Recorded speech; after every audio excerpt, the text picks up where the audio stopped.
This. Yeah, we're. My name is Steve, and this is The Varied Life, and today we're going to do a little bit of commentary on the world of entertainment. Now, entertainment is very subjective because what one person likes, another doesn't, or maybe a lot of people don't. And so, usually, what you see is this subjective thing. And if we look at a restaurant analogy, this really kind of hits home in regard to entertainment.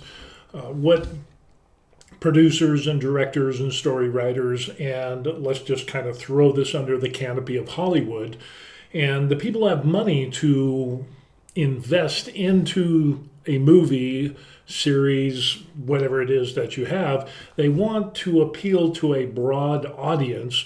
So, in other words, they want a product that will appeal to the majority of people, and then it's consumed, and people will walk away feeling satisfied and saying, hey, I'm going to watch this again, or I'm going to watch the next series or movies or whatever it is.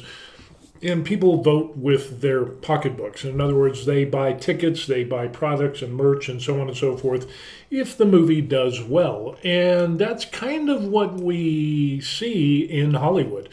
We will see great series or movies, prequels and follow-ups and the whole nine yards, is to appeal to a broad audience as much as possible, to bring in as much money as possible, so that way directors and story writers and actors get compensated for the work that they do. And with that heightened response, hopefully the story writers will write another great story. The director will, perhaps even get a better director. We can hire other actors and better actors, and we can get a more quality entertainment that, again, appeals to a mass audience. Unfortunately, this isn't happening these days, and especially in regards to Star Wars. I've talked about the movie Furiosa, the recent bomb of a Mad Max series, the prequel to Fury Road, which is actually kind of lacking in a lot of areas. But when you compare those two movies together, Fury Road is awesome compared to Furiosa, and it just fails on so many levels. But unfortunately, I think what we're seeing in Hollywood today is that there's a lack of good stories. We definitely see a lack of good stories, and it's continuing on and on. And the biggest thing that I see is that story writers are not catering to a large audience anymore. In other words, they are focusing on a very small minority, a very small audience, a very small niche group demographic that is so small that it is just ruining the movie for the majority. And as if this is a championing of the minority of diversity, equity, and inclusion. This is kind of a runoff of that. And unfortunately, what we end up seeing in the Star Wars universe, kind of similar to what we see in the Mad Max, no longer is it about a great story and bringing that to film and that being cinema with great directors and good actors, or even unknown actors, but great directors with great stories have produced incredible cinematic works to the point of where it's like it's engaging. There's plot twists, there's this, there's that, there's character development, and to where it leaves us wanting more. And again, kind of the analogy of going to a restaurant, you got to have quality ingredients, and if you don't, the food is going to suffer. Now, the chef, the head chef, the director can only do so much with the ingredients that they have. But what I've seen in Hollywood today is that instead of having a 5-star Michelin chef or any Michelin chef whatsoever, we've settled for kind of a guy or gal who calls themselves a chef but really has no background, no series or history on their resume in regards to, well, they started out, they did this, it got good reviews, and this movie or this series got good reviews, and they kept building their resume up with awards and accolades, and the biggest of those things being the box office draw of directing with quality ingredients and bringing a show or movie to market that appeals to the majority and sticks to the ingredients, the purity of the ingredients. And in this case would be the lore of Star Wars, the history, and all of this stuff comes into play. But instead of doing that, what we've done is now we have directors, and I'm referring to The Acolyte, the 2 episodes that have been released, and unfortunately the director that they got, they didn't go for somebody who was classically trained. They didn't have somebody that was trained in New York or Italy or Europe in regards to, the chef restaurant analogy thing, that worked at, Michelin star restaurants and was a sous chef and went through all the things, and eventually they, a line cook and assistant chef. We don't see that in The Acolyte. And unfortunately what they ended up is they went in the other direction, and they went with somebody who, you don't know him from Adam. And when you have a chef, let's say you go into a restaurant and you have a chef before the restaurant even opens up. They make all these great claims, but then the head chef makes a claim and says, this is going to be bad, and blames half of the patrons. In other words, they blamed all the males and said, well, the males aren't going to like this. And so that's why it's going to get bad reviews. I'm just kind of giving you a heads up. My food is great and it's awesome and it's incredible, but I'm going to blame half the patrons of the restaurant for not liking it because they're misogynistic. I don't know, stereotype much. That's any restaurant or chef that would do that.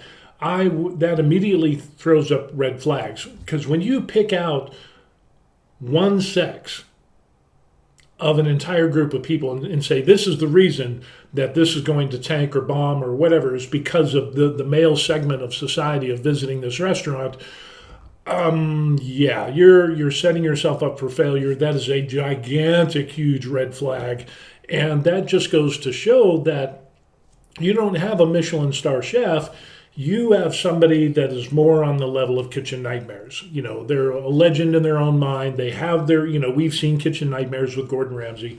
We've seen him go after these chefs who think they're all that in a bag of chips, when in reality, they don't even know. They don't care about using fresh ingredients. They don't care about, whether it was frozen or not, or whether it's packaged. They buy packaged food and they reheat it in the microwave. We've seen all the Gordon Ramsay Kitchen Nightmares. And, they think that that's absolutely okay, and claim to be these gourmet chefs and offering quality, fresh food when in fact the food is frozen and processed, and it's just not what it is. And unfortunately, what we're seeing today in Hollywood with Furiosa, with Star Wars and The Acolyte, and Mandalorian was good. But then after that, it just kind of crapped out because they went after chefs, i.e. directors, who are not known. Well, actually, they are known, but their resume sucks. And when a director makes an excuse as to why the movie or series is going to die because they blame half of the audience. So you have males and females. We're not talking about gender. We're just talking about sex. We're talking about males and females, and you blame a large proponent or segment of the viewing audience, and you insult them and blame them before the movie or series even comes out. Yeah, there's going to be problems. There's not going to be a big draw in the box office. You're going to see it's going to be bad, because what you're going to end up seeing is stuff like this. You're going to get the Rotten Tomatoes scores of 29%, and it's and it's funny because on the people that are saying, oh, this is great, this is awesome, this is incredible, they're very few and far between. But what we end up seeing is 29%. Really, we're going to go for 29%. That's what it's being viewed as. In other words, this is a clear sign that The Acolyte and all of the good reviews are being made. They're enablers. In other words, there are people in the restaurant who think that the chef who reheats food in a microwave, buys packaged and frozen materials, doesn't have any fresh ingredients yet, claims everything is homemade. Um, that's all these people are. They're blowing smoke and they're supporting the emperor with no clothes. Oh, look at the emperor's clothes. If you don't, the younger generation doesn't know this story, and unfortunately, that's what I have to explain this because in our education system is so lacking. We're producing inadequate people. The Emperor's New Clothes. There's a story where some con men come into town and they basically tell this king and say, "Hey, we're going to give you the greatest, accessory and wardrobe, this set of clothes that you have ever seen, and it's just nothing in the world can touch it. It is incredible." And so you have a bunch of yes men who are saying, "Oh, yes, yes, yes," and it ends up there is no clothes. And they say, well, they're invisible to the stupid people, and to the people that are cultured, fine, and high society. They will see the magnificence of the set of clothes that we have made for the king. And so, the king's like, okay, and all the yes men are going, oh yes, yes, yes, oh yes, yes, and the king puts on these invisible clothes that are only visible to high society and so on and so forth. And these people are just yes men saying, oh, yes, yes, yes, look at this, it's incredible. And then it ends up that the king ends up doing this parade through the town, city, or village or kingdom. And little kids come out and say, why is the king naked? And that's kind of what we're seeing in Hollywood today. We have a bunch of yes men and yes women that are saying, oh, look how great this is. In the restaurant analogy, oh, this is 5 Michelin stars. When in fact, in reality, it's reheated. I've been playing around with a little thing here. It's reheated, processed, packaged, frozen lasagna and risotto that comes out of a can, reheating that in a microwave and calling it Michelin star food, when in fact, in reality, all it takes is for a child can see through the ruse that this is bullshit. And unfortunately, that's what we end up seeing today. Can you name me any director, any good, just good director, or great director in years gone past that we have seen that have produced outstanding blockbusters? Of course, that requires to have fresh ingredients, like a great story. They bring that story to light. They take all the ingredients of the story and they bring it together with the actors and the directing and all of this stuff, and they produce phenomenal works of cinema. And when was the last time that you heard a director blame half the audience that it's going to tank before the work is even released? I can count on one hand, 0. And that's what the Acolyte director said. And trying to appeal and have this diversity, equity, and inclusion, if that is your focus, then your focus is going to be on that. It's not going to be bringing the fresh ingredients and the good story to screen. It's really going to limit on how far you can go. And you can only go so far with prepackaged foods and frozen foods and throwing them in a microwave and trying to pass them off as Michelin star food. It just doesn't work. Whenever an agenda is more important than the story, and I think that's what we end up seeing here, is that we have Star Wars, and it had some great movies. They had some problem childs as well. But now we've come to a new low. We've come to Kitchen Nightmares, Gordon Ramsay. He's got 24 hours to fix the place. And unfortunately, I don't think for Star Wars that's going to happen unless you change the chef. Unless you get a 5-star Michelin chef or even a 1-star Michelin chef, you're not going to turn this around for Star Wars. If you keep hiring these bullshit chefs and these people who think they're all that in a bag of chips and they're not, would you hire a chef like that who says, well, I'm going to make some great, awesome food? And you're like, oh, okay, well, what's your resume? Well, my resume is not important. And my past performance isn't an indicator of what I can do for you today. And it's, you're thinking about this as the owner of the restaurant. And you're like, well, who are we? What is the vision that you have for this restaurant? for the menu. What are you going to bring to the table? Who are you looking to bring in the people, the customers that are going to partake of this food? What is the demographic? And as the chef would say, well, I'm going to go for the smallest segment of society as possible, and my job is to actually offend all the other people coming in. Would you hire that person as a chef? Any sensible person, any reasonable person, even a child would understand and say, no, we're not going to do this because this is going to be a bad investment. You claim to be this and you're only doing this. You're not, the vision of appealing to a wide audience to make money while providing at the same time a great meal. That's not what's happening with Star Wars currently. And instead, we see the agenda is more important than, the ideology and all of these things. And anybody who speaks against the director, and when a director ends up saying, yeah, I'm going to make Star Wars gay, you're alienating a huge demographic, not just men, but women as well. And it used to be the great thing about movies and engaging stories in cinema of old that were blockbusters is that we didn't need to be all inclusive.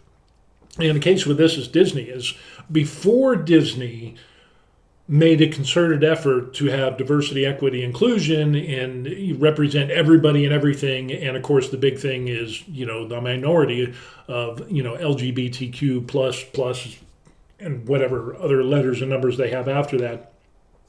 They have gone down to a segment of society that is small, so small and minute that this is indeed the emperor's new clothes. And unfortunately, Bob Iger, the Disney guy, he's standing there naked thinking he looks awesome. And he thinks, well, the longer I wear this, the more people will come around. And that's not the case. If people don't like the food in a restaurant because it's low quality, it used to be Michelin star, but now it's low quality and prepackaged foods that are heated in a microwave, and it's not engaging. It's just kind of this warmed glob, thing that you would have. I'm going to stay home and I'm going to watch the old Star Wars movies, or I'm going to watch the old shows or the old series or whatever it is from good directors, great directors with even unknown actors that became great actors because the director was able to work with such fresh ingredients to bring an engaging story to the masses. And I think that's the other part of the problem is that we don't have the masses anymore. We're catering to a small segment of society that thinks that, what is probably the most egregious thing culinary-wise that you can think of? I don't know. Pouring number 10 can nacho cheese over Wagyu steak.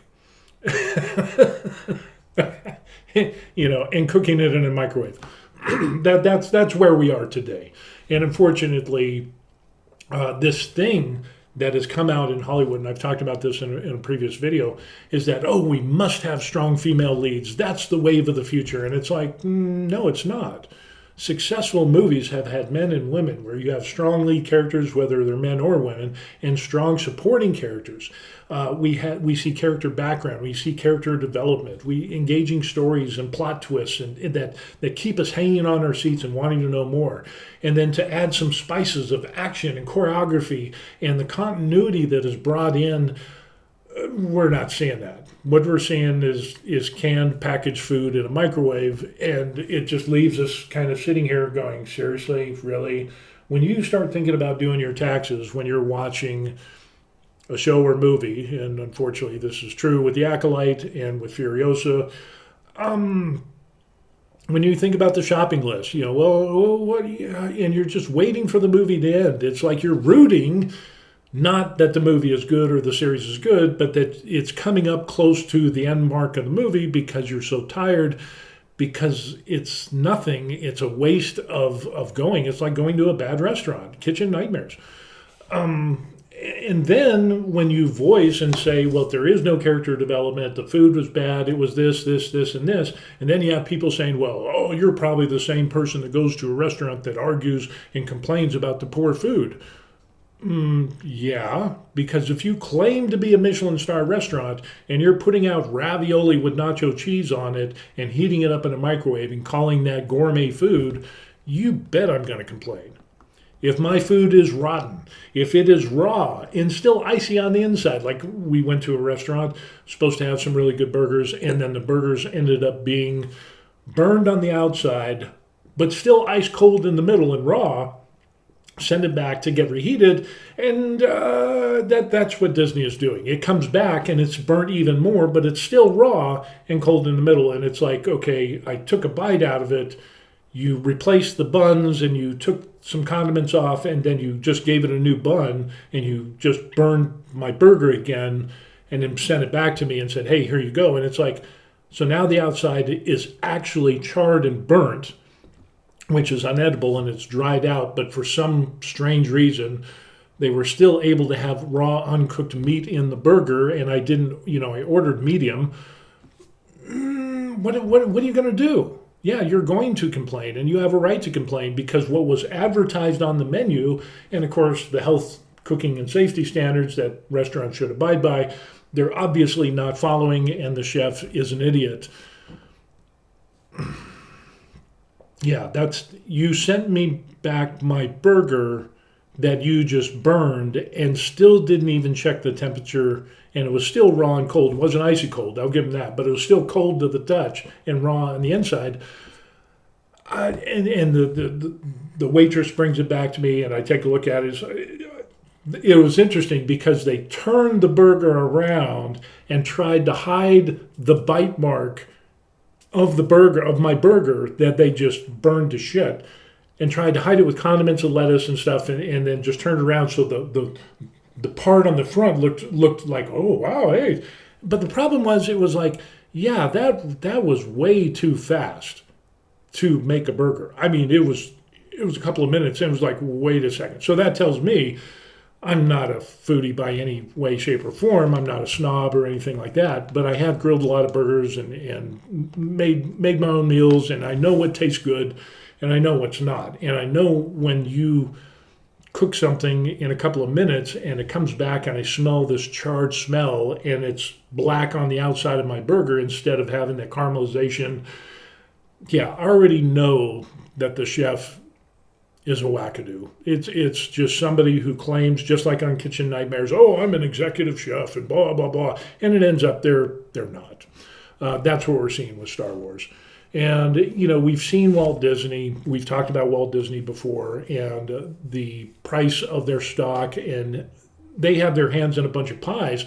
But unfortunately, when it comes to Star Wars and things that are very specific, those things are failing miserably, and yet they keep throwing this stuff at the audience. And then they're wondering why their stock is going down. They're wondering why the series isn't being accepted. They're wondering why they're getting such rotten scores on Rotten Tomatoes. And it's like, well, because you're not using good ingredients. You don't have an engaging story. You don't have twists and turns. You don't have continuity. You don't have character development. And what you're focusing on is, oh, women are strong, or diversity is strong, or this person or that person is gay, bi, whatever, binary, fluid, sexual, gender, whatever they're doing today. That's not the story. The story is what drives everything. Now, it used to be, it's like there was one, and I can't remember what it was, but there was somebody that asked the question about, and I think it was Star Wars. I want to say it was Mark Hamill with Luke or something like that. But regardless, it ends up that a person asks about the sexuality, and it's like, well, in your own mind, if you think that the main character is gay, then that character is gay. Doesn't matter. They could be a eunuch. It doesn't matter. They could be whatever you think in your mind. Like I've said before, here's a chess piece, and this chess piece, I can think that it's gay, binary, gender bending, fluid, whatever it is. Male, female, dog, cat. It doesn't really matter what I think this character is. But on the board, if the game is played right, we can get a win, we can get a victory. And unfortunately for Star Wars, what they ended up doing is forgetting that. They're forgetting that the broader audience of having story development and character development does not require to know that R2-D2 is lesbian. Yeah, that's actually what one of the actors in The Acolyte said, is that R2-D2 was a lesbian. Yeah, now this is the same group of people that don't want anybody to indoctrinate their children with the Bible or religion or, this or that, but they want to, when the shoe's on the other foot, they want to indoctrinate your children and the masses with their alternative lifestyle. And it's like, we've gotten away from the good story. Leave all that stuff behind. It only muddies the waters. And I think that's the problem with what we end up seeing here. Going back to the analogy of the restaurant and kitchen nightmares, I think that's what Star Wars and Disney has become. It's become a kitchen nightmare. It's become the Emperor's New Clothes, and Bob Iger has a bunch of yes men around him who are filling him with so much BS that he's actually standing there naked, thinking that he's fully clothed, and that there's such a great work of art. And the director that they have for The Acolyte is just 5 stars when in fact she's an idiot. Just think about it. Any great director has never made an excuse before his work was released of saying people are going to hate this, and blames the audience, half the audience.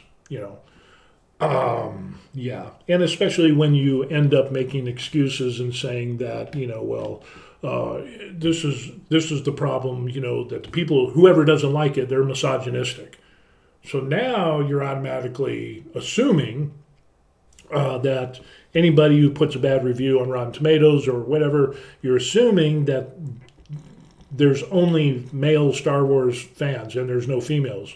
But the fact is, that's a lie. That's not the case. We have tons of women, tons of men who like Star Wars, as the universe and the story has come from the 1970s. I remember going to the very first Star Wars in the 70s, late 70s, and I was like 10 years old. It was incredible. It was awesome. The lines were just, and this was before social media. They would have news reports and showing the lines, and I remember going to it and watching the first Star Wars movie was incredible.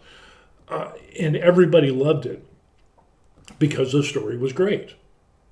Had some unknown actors, and a great director. It ends up, it's like, directors have to start somewhere.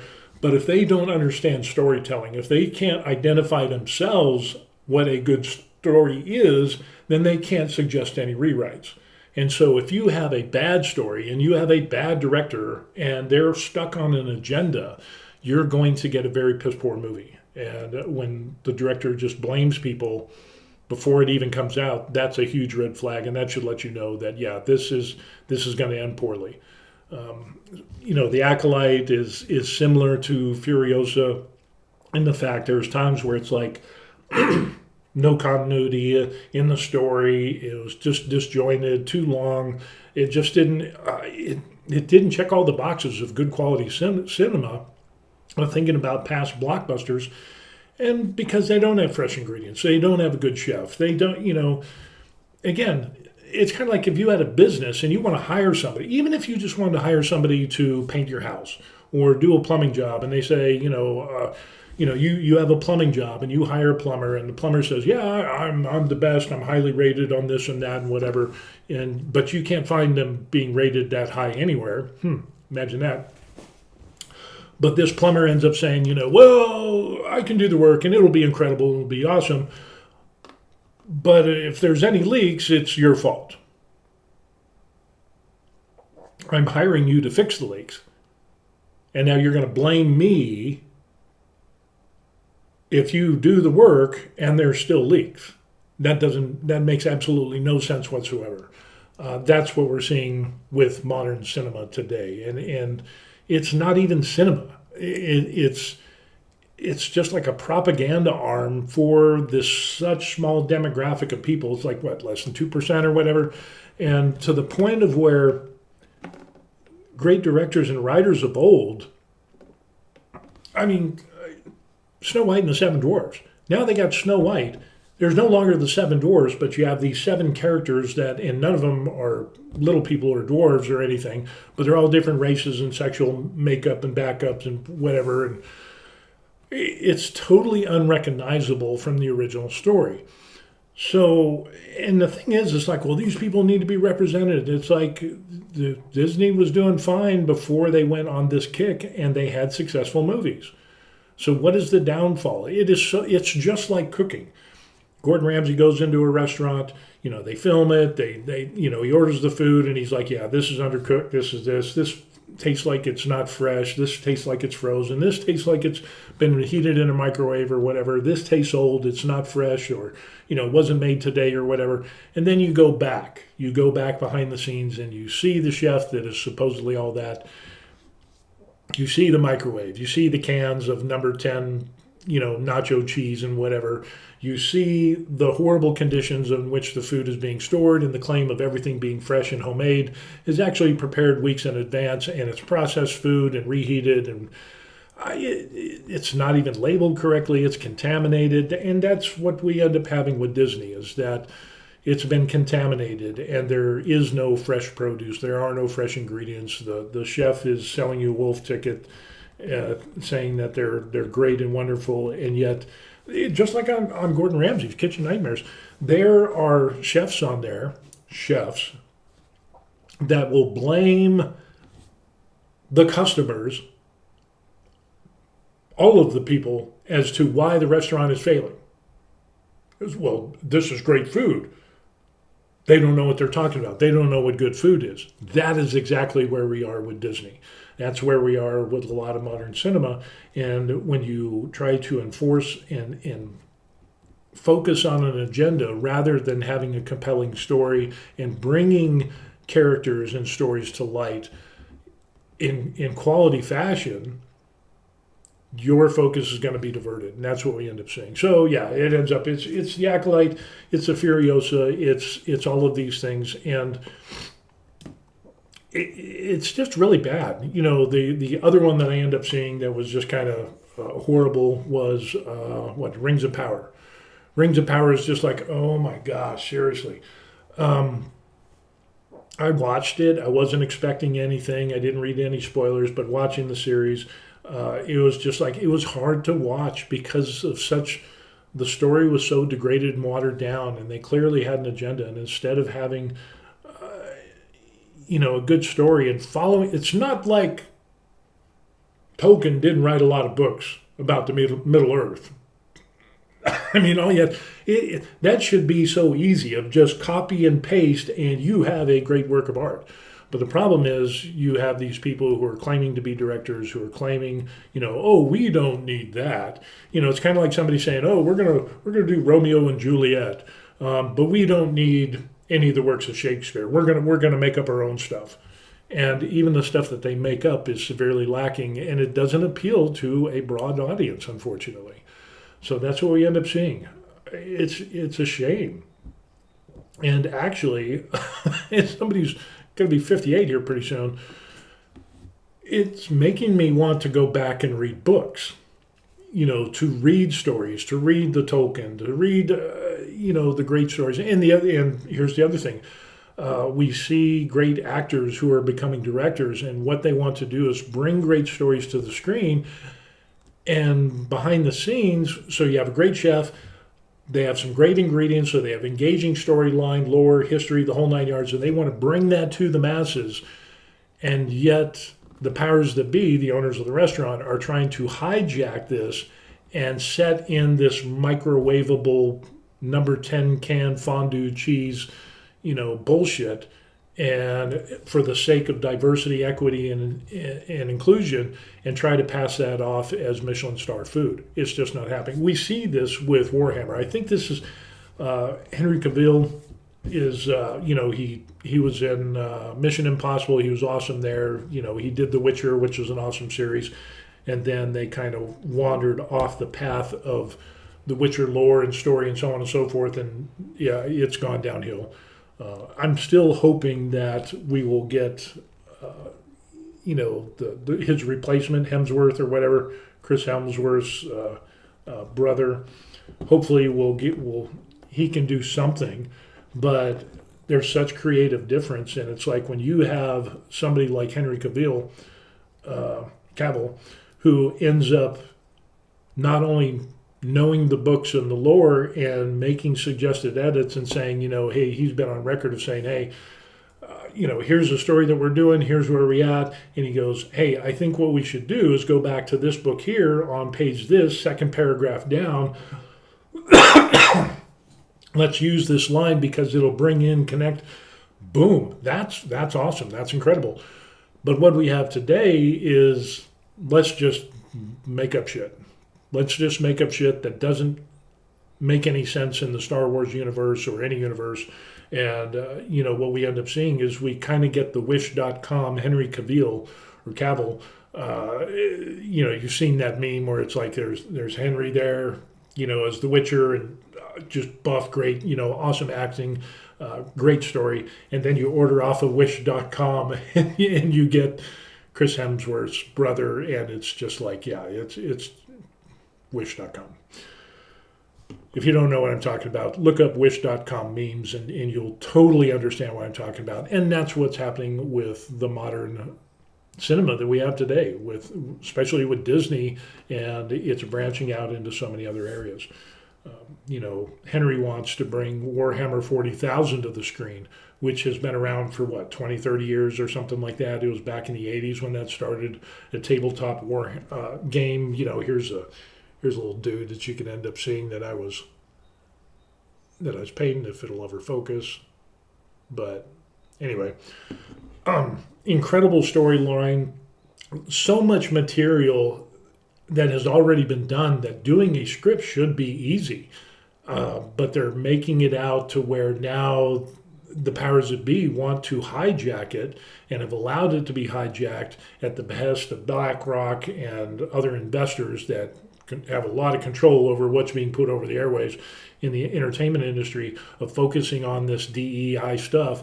And it's ruining cinema, it's ruining stories, it's ruining projects that could appeal to the masses. And it makes you wonder what the hell is going on. I mean, there's all kinds of conspiracy theories and stuff like that.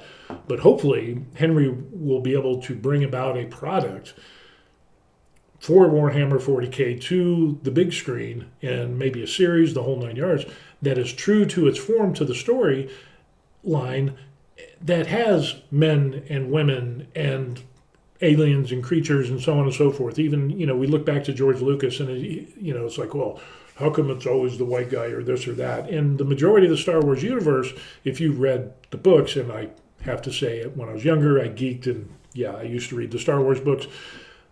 The majority of them was kind of like aliens, and it just kind of focuses on one part of the entirety of the Star Wars universe. So there's a lot to expand upon and have other offshoots. But again, it goes back to great storytelling. If you don't have a great story, and the director, who is supposed to be the storyteller, transforming that story and interpreting it into the way that the actors act on screen to engage the broader audience, the broadest audience that they can, results in high box office. It results in awards and accolades and so on and so forth. And that is what we're not seeing today. So I think people like Bob Iger, I think, Netflix, I think a lot of companies that are out there that used to produce good movies and shows have now gotten to a place of where they're wearing the emperor's clothes, the emperor's new clothes. And they think that they're championing for a cause of social justice when all they're doing is they're hurting the profits.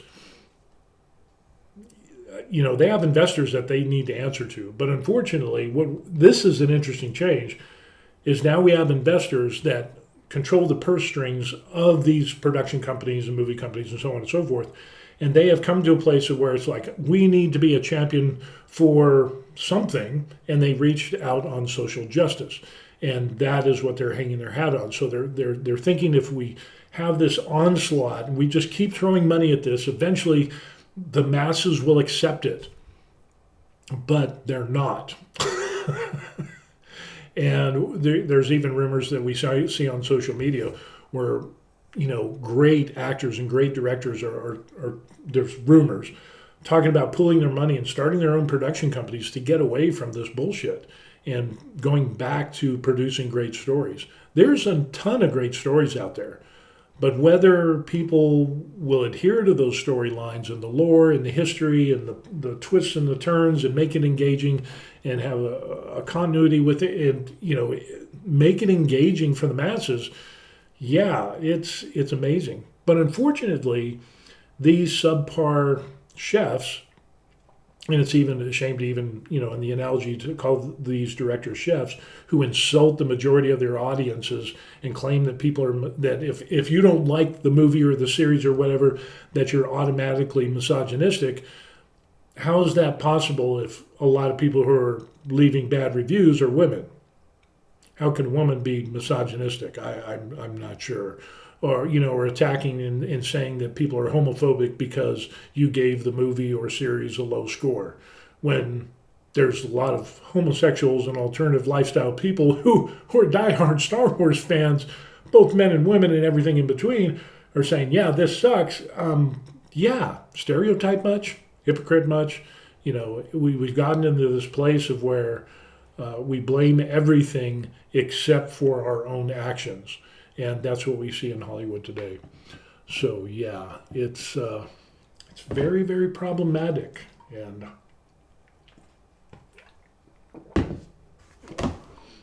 I remember talking to some people, because when you're in the military, you work with a wide variety of people, different creeds, races, nationality, sexual preference even.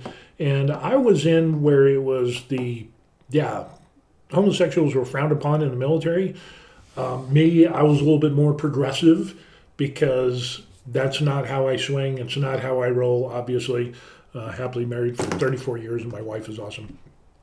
I go for the females, the actual real females, the ones with breasts and vaginas and things like that, that don't need prostate exams.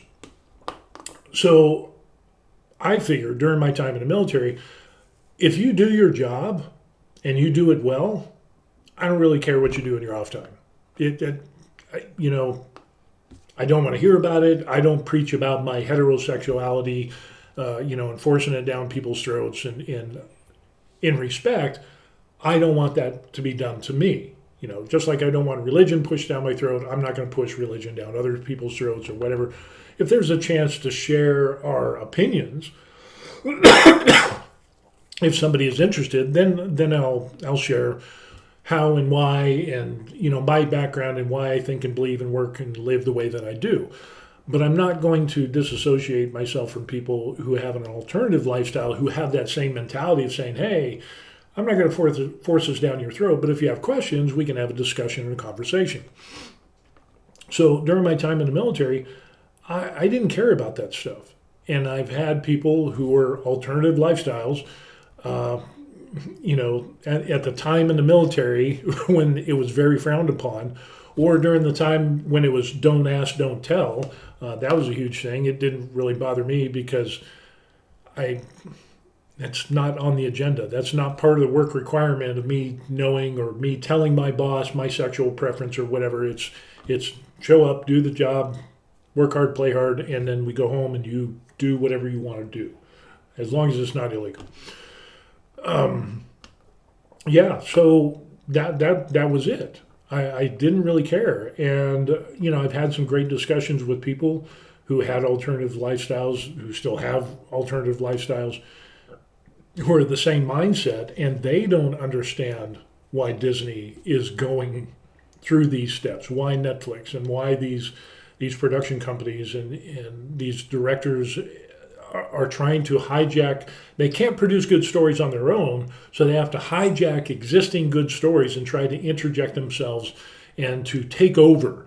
And then they have championed for the cause of social justice as representing everybody, and they put a blow in for the cause. And in the grand scheme of things, it's like that's for the average mature adult civil person.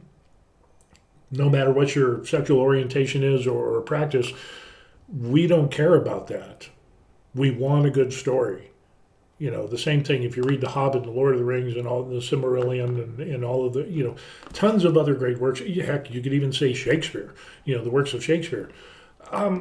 You can impose and imagine those small, minor details on your own, and that just makes the story even better for you. That was really interesting when I found that out, talking with some people. It was like, yeah, I always envisioned of this person and this character and this as being an alternative lifestyle. And it's like, and that just made the story much better for me. But this person also said, that's my lifestyle, but I understand that the majority of people don't have my lifestyle, so I don't want to alienate them, so I don't expect that in movies or shows for that. And again, if you want to see that, then make a show and do it on your own. And there are channels and movies and production companies that cater towards that demographic specifically for those types of stories. So go in that arena and do it there. But to try to, assault the masses with this mentality of being a social justice warrior and representing all races and whatever else just doesn't make sense. There was Mars Mickelson, who was questioned on, and I brought this up in a previous video, he was questioned on a movie that he did where the reporter asked him and said, well, we noticed basically that there's not a lot of diversity in this movie. And, we're kind of wondering about that. And so they're trying to get a gotcha moment. And Mars and the director or whatever are like, yeah, this is set in like Norway or Finland and during a historical time of that country, which is homogenous, I think that's how it is, a country that only has one race of people that didn't have other races. Yeah, that's why there weren't any blacks. That's why there weren't any Asians, because during that time, those people weren't there. And during the historical accounts of the time frame that they're bringing to the screen, those people weren't there, so there's no need to bring about diversity, equity, and inclusion, because that would be rewriting history. You would be making up lies. It is what it is. So it was an awesome answer of saying, well, this is a part of history where, it's kind of like going back to China, and saying in a Chinese movie, saying, well, how come there isn't, Mexicans, and how come there isn't Spanish, and how come there isn't Germans, or, whatever other nationality set way back when, when this and that. And it's like, yeah, because none of those people were in China during that period of time in which this movie is focusing on. So why would you bring them in? It's kind of, I don't know. It's kind of like that. What was it? Matt Damon did that, the Wall or whatever. And even though he wasn't Chinese, he was brought in as a main character in this Chinese. Yeah, that didn't wash real well for that reason, obviously. Could have been a good story if they kept true. But then we see the exact opposite of where we see like Shogun and the recent series Japanese blockbuster with Japanese actors, the whole nine yards, and it's got some foreigners in there as well. But the main story, they didn't obscure the story, the details, the elegance, the storytelling in that was just amazing, and the nuances and the culture became a blockbuster series, but they didn't, because they stayed true to the fresh ingredients, of having a great story, having a great director. And they even went after and said, hey, we want this person or these people as actors. And what was it, the main character there, I forget his name, who plays Toriyaga or Torinago or whatever his name was. Incredible actor. He says, hey, I'm not going to do this unless we can really, we're going to have, this is going to be a Japanese saga, then let's have Japanese actors. And that's what they ended up doing. And it was phenomenal. So now they're going to do a second season. So hopefully the woke bullshit won't get into that. But that was an incredible series. They didn't try to force these things on everybody. They appealed to a wide audience. And even though it was a Japanese, mainly focused in Japan, it still appealed to the broad audience all around the world, which is incredible. They didn't focus on these things. And living overseas, I've seen this as well. There are Chinese. I live in Korea. There's Korean action movies and shows and series and things like that that is just amazing. But they don't focus on this stuff that we see in Hollywood with all this bullshit and blaming the audience for the bad reviews that the movie hasn't even been released yet. We see more. I see more and more good storytelling overseas than what I'm seeing in the United States. So other countries, their storytelling is going up, and the United States used to be there, and now they're going down over time. So it's a 5-star Michelin restaurant that is becoming a Taco Bell, and worse. It's just getting bad. It's a bad restaurant. It's the people involved, the owners who are clueless about how to run a restaurant. When you see Gordon Ramsay's Kitchen Nightmares, that's kind of who's running Hollywood today. They have no clue as to what's going on. They don't know a good story, and for some reason, I don't know, maybe it's dementia or senility. Maybe it's because they're having this midlife crisis and they want to be remembered for doing something.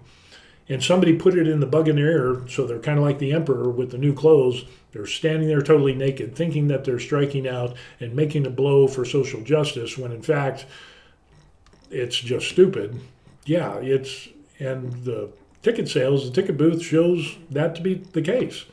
And it unfortunately, and this has a ripple effect, because if you have a good engaging story, then you have merchandise, and you have TVs, and then TV shows, and then you have series, and all of this stuff comes into play, and it makes a ton of money.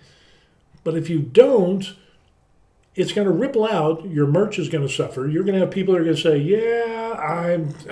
this is a nail in a coffin. I'm not ever going to watch another Star Wars series ever again. And then they go to Star Trek, which, or some other, now we're going to go to the Lord of the Rings, we're going to go to the Hobbit, and there's supposed to be the Hunt for Gollum coming in. That'll be interesting. I'm hoping that bodes well for the production of that. The Warhammer 40K, I hope that remains pure to its lore. And it's not just the ticket sales. It is the stock prices. It is the merch. And it ripples out into everything else that Disney has. Because if you screw up one area, that means that you're going to screw up another area. It's just like the analogy of a restaurant. If the owner doesn't care about fresh ingredients, and you hire a chef that doesn't know fresh ingredients from a hole in the ground, can't find fresh ingredients with 2 hands and a compass, the old military was saying you can't find your ass with 2 hands and a compass. That's the type of directors and storytellers that we have in Hollywood more and more, and it's going to get worse. So until somebody breaks off and gets back to great storytelling and bringing those things to the screen with engaging dialogue and actors and bringing the vision to fruition, we're going to end up with this reheated bullshit. And it's going to cost dearly, But unfortunately, we have this old mentality. If we just keep throwing money at it, we'll get out of this hole. We just got to keep throwing money at it. And just like Kitchen Nightmares, how much longer can you afford? How much are you losing each month? Oh, $10,000, $15,000, $20,000 a month. We mortgaged our house. We did this. We dipped into our retirement savings. Oh, I borrowed my parents' retirement money. So, they're not going to be able to retire if this doesn't work. But they just keep throwing money at bad things and hoping it will change. That's the definition of insanity. Doing the same thing over and over and expecting a different result. It's too simple. But unfortunately, we've gotten to a place in America, I don't know about other countries, where this is now becoming the norm. And we're seeing it in business as well.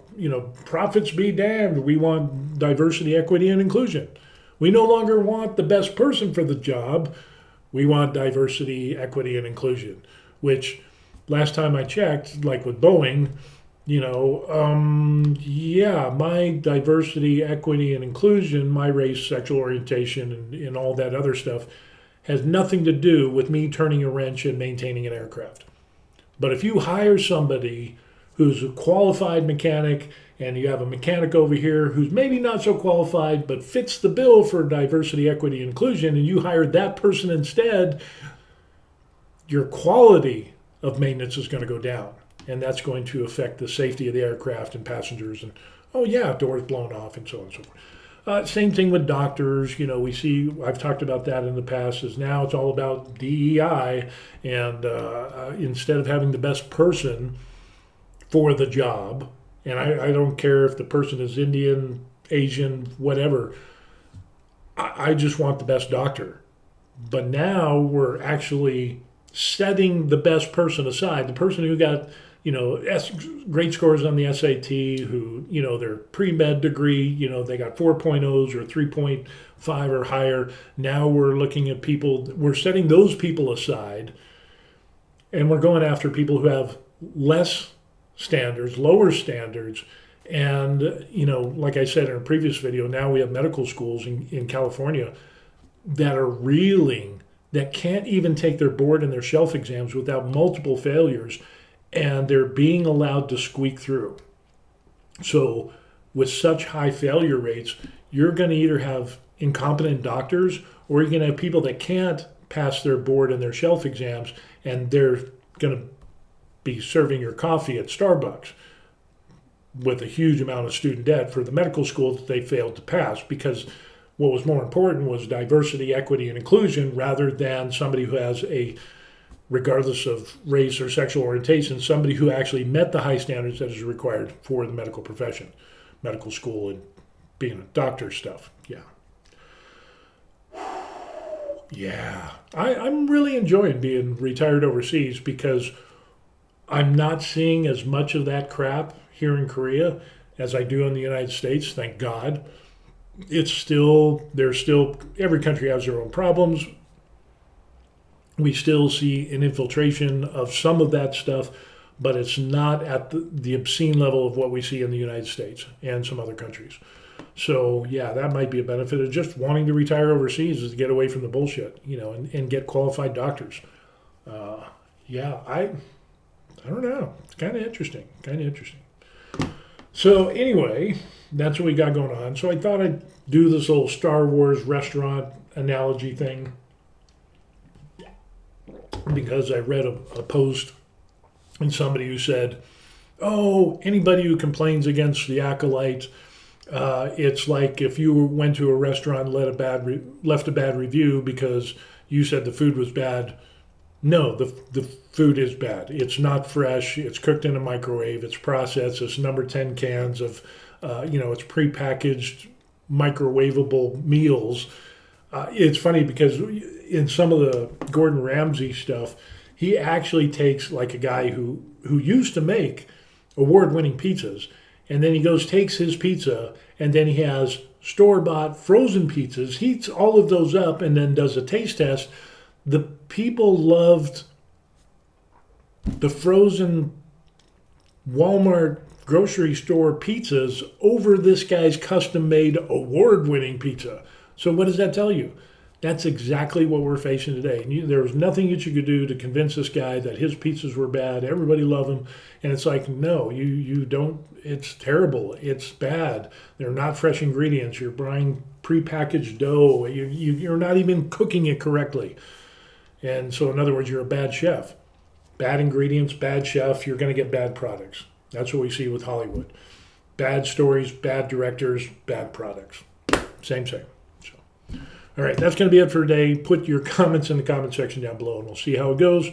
And have a good day. In a couple of days, I'm going to be in Hawaii enjoying the beaches and hopefully see some turtles and sand and sun and blue sky, very blue sky, and going to enjoy our vacation there on Oahu. So we'll do some videos, and maybe we'll see. It's only going to be about a week. So we'll see how that goes. But with that being said, be sure to like and subscribe to the channel. Would appreciate that.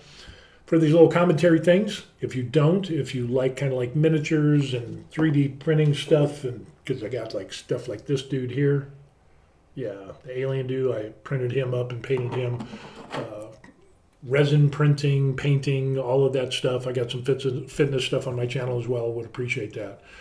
So if you learned anything, like and subscribe. I'd appreciate that. So hopefully you have a great day, and go for quality, not only in your own life, but the quality of the things that you put into your life. Make sure they're quality. Because if you put crap in your life, just like with nutrition and exercise, yeah, it's gonna make a difference. You don't want the crap, you want the good stuff. And that should be the same when it comes to entertainment as well. Peace.